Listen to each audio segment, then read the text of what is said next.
Bayang-bayang mahkota, kisah Raja Christian yang ketujuh. Di suatu pagi berselimut kabut pada musim gugur, tahun 1756, Istana Kerajaan Denmark menyambut kelahiran seorang putra mahkota. Bayi itu diberi nama Christian, anak dari Raja Frederick yang kelima dan Ratu Louis dari Inggris. Dunia menyambutnya sebagai harapan penerus tahta, namun tak seorang pun di aula megah itu tahu bahwa anak itu kelak akan menjadi salah satu raja paling rumit dalam sejarah Denmark. Bab 1. Anak yang sunyi. Sejak kecil, Christian tumbuh dalam dunia yang megah namun sepi. Ibunya wafat saat ia masih kecil, dan ayahnya, Raja Frederick, adalah sosok kasar yang lebih menyukai anggur dan pesta daripada mendidik seorang anak. Christian kecil tidak memiliki banyak teman, dan gurunya yang keras, Ditlev Ravenclaw, memupuk rasa takut dalam dirinya.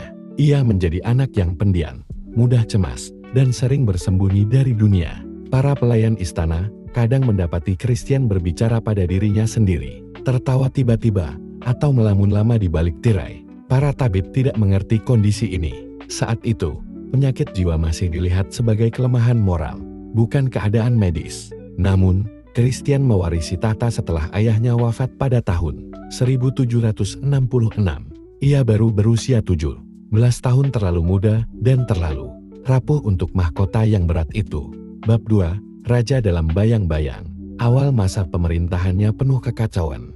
Meskipun Christian diangkat sebagai raja, kekuasaan nyata berada di tangan penasihat-penasihat istana yang haus kuasa. Ia menghabiskan malam-malamnya di pesta liar, berkeliling Copenhagen menyamar, dan melakukan tindakan-tindakan impulsif yang sering memalukan negara. Di balik gemerlap mahkota, ia tenggelam dalam kesepian dan gangguan jiwa yang semakin dalam. Namun, dalam kabut kekalutan itu, muncullah dua sosok penting dalam hidupnya, Ratu Caroline Matilda, adik dari Raja George yang ketiga dari Inggris, yang dinikahinya pada usia 18 tahun, dan Johann Friedrich Struensee, dokter pribadi yang kemudian menjadi penasihat dan penguasa de facto. Bab 3. Dokter dan Ratu. Struensee, seorang pria cerdas dan berhaluan pencerahan, segera menyadari bahwa Raja Christian hanyalah boneka kekuasaan. Dengan cepat ia mengambil alih kendali pemerintahan, mengeluarkan ratusan dekret reformasi. Ia menghapus penyiksaan, membatasi kekuasaan gereja, membebaskan pers, dan mengurangi kekuasaan bangsawan. Denmark, di bawah bayangan raja yang sakit, tiba-tiba menjadi negara paling progresif di Eropa. Namun kekuasaan Struensee memunculkan kecemburuan dan kebencian. Ia dituduh memanipulasi sang raja dan yang lebih parah lagi berselingkuh dengan Ratu Caroline Matilda. Skandal ini mengguncang istana. Pada tahun 1772, Struensee ditangkap, diadili dalam peradilan palsu, dan dihukum mati secara brutal. Sang ratu diasingkan, dan Christian hanya bisa menyaksikan semua itu dalam kebingungan, ketakutan, dan keterpencilan yang makin dalam. Bab 4. Tahun-tahun hampa. Setelah kejatuhan Struensee, Christian menjadi tawanan dalam istananya sendiri. Ia secara resmi masih menjadi raja, namun kekuasaan dikendalikan oleh Dewan Negara dan kemudian oleh putranya sendiri, Frederick yang ke-8, yang menjadi wali raja. Hari-harinya dilalui dengan berjalan mondar-mandir di taman istana, berbicara pada burung, atau menulis catatan aneh dalam buku hariannya. Kadang ia tertawa tiba-tiba, kadang menangis tanpa sebab. Ia mengenakan jubah kerajaan di tengah malam, berdiri di balkon dan berseru kepada rakyat yang tidak pernah datang. Tapi bahkan dalam keterasingannya, Christian masih memiliki momen-momen kejernihan. Ia mengizinkan pembangunan taman-taman publik, dan pernah menulis puisi melankolis yang kemudian dikagumi karena kejujuran dan kedalaman emosinya. Bab 5. Senja tanpa fajar. Christian hidup hingga usia 59 tahun. Ia wafat pada tahun 1808 di Istana Rendsburg, dalam keadaan sunyi dan tak banyak diketahui publik.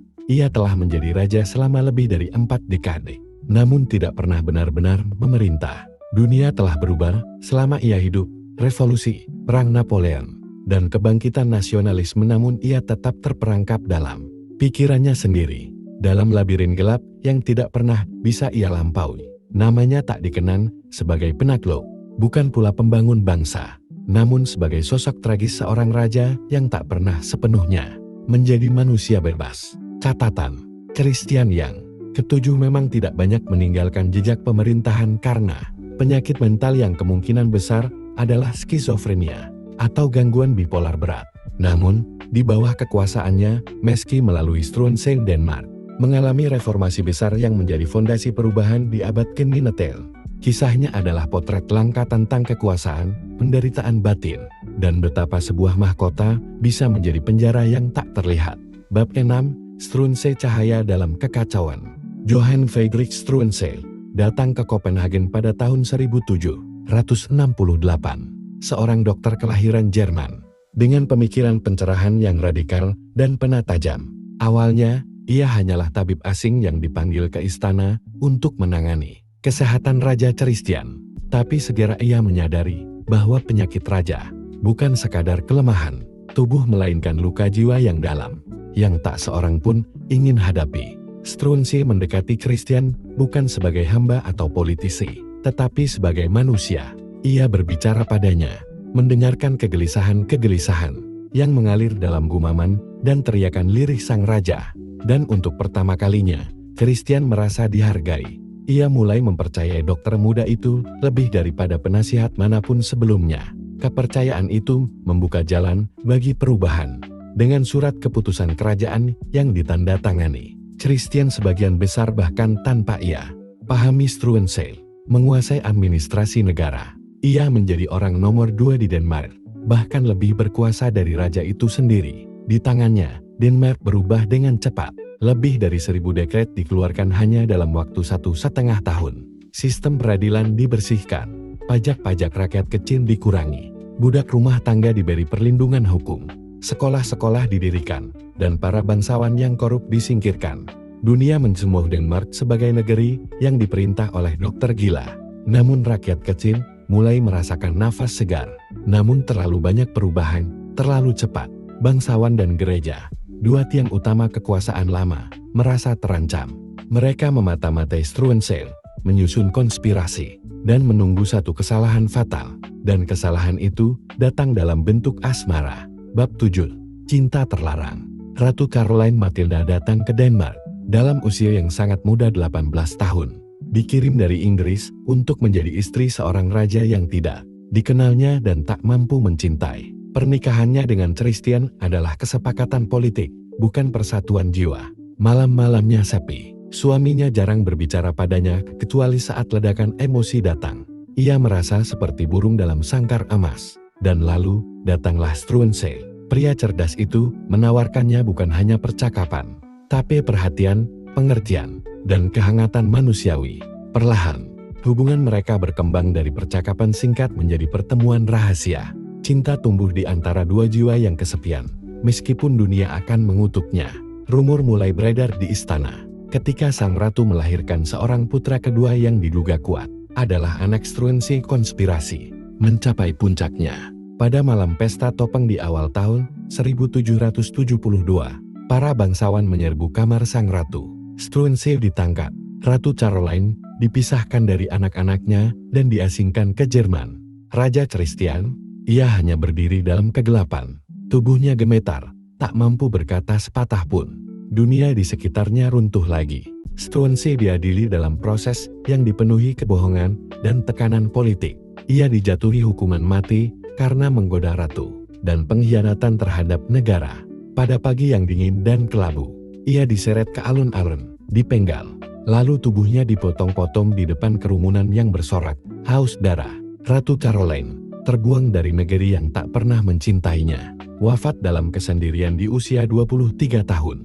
Hanya kenangan cinta yang tertinggal surat-surat rahasia, catatan harian, dan satu potret kecil yang ia bawa sampai akhir hayat. Bab 8. Warisan dalam sunyi. Setelah Struensee dan Caroline lenyap dari hidupnya, Christian yang ketujuh seperti kembali menjadi anak kecil yang ketakutan. Ia tidak lagi diizinkan memerintah, tak lagi menulis dekret. Ia hidup sebagai bayang-bayang yang berjalan ada tapi tak dianggap. Penguasa sejati adalah putranya, Frederick yang ke-8, yang bertindak sebagai wali raja. Mulai tahun 1784, tapi warisan reformasi Struensee tak hilang sepenuhnya. Beberapa dekret yang ia buat bertahan, dan ide-idenya perlahan-lahan menjadi dasar kebangkitan liberalisme Denmark. Di tengah kabut penyakit dan kebisuan raja, benih perubahan tumbuh diam-diam. Raja Christian wafat pada tanggal 13 Maret tahun 1808 dalam keheningan dan keterasingan. Tak ada upacara megah, hanya sebaris doa dan beberapa tetes air mata dari para pelayan yang pernah melihat sisi lembutnya. Ia dimakamkan di Katedral Roskilde bersama raja-raja besar lainnya, namun kisahnya tetap berbeda. Seorang raja yang tak pernah menguasai tahtanya, namun menyaksikan cinta, reformasi, dan pengkhianatan berpadu dalam satu hidup yang hancur oleh takdir dan penyakit jiwa. Dokter memberiku obat untuk tubuhku, tapi tak seorang pun bisa mengobati kesunyian pikiranku. Ia menyentuh tanganku bukan sebagai ratu, bukan sebagai raja, tapi sebagai dua jiwa yang tersesat dalam istana yang dingin, tentang Caroline Matilda. Jika suara di kepalaku lebih keras dari suara para penasihat, siapa yang sesungguhnya memerintah? Aku hidup di antara bayangan, dan hanya bayangan yang memahamiku. Mereka memberiku mahkota, tapi tak pernah bertanya apakah aku ingin menjadi raja.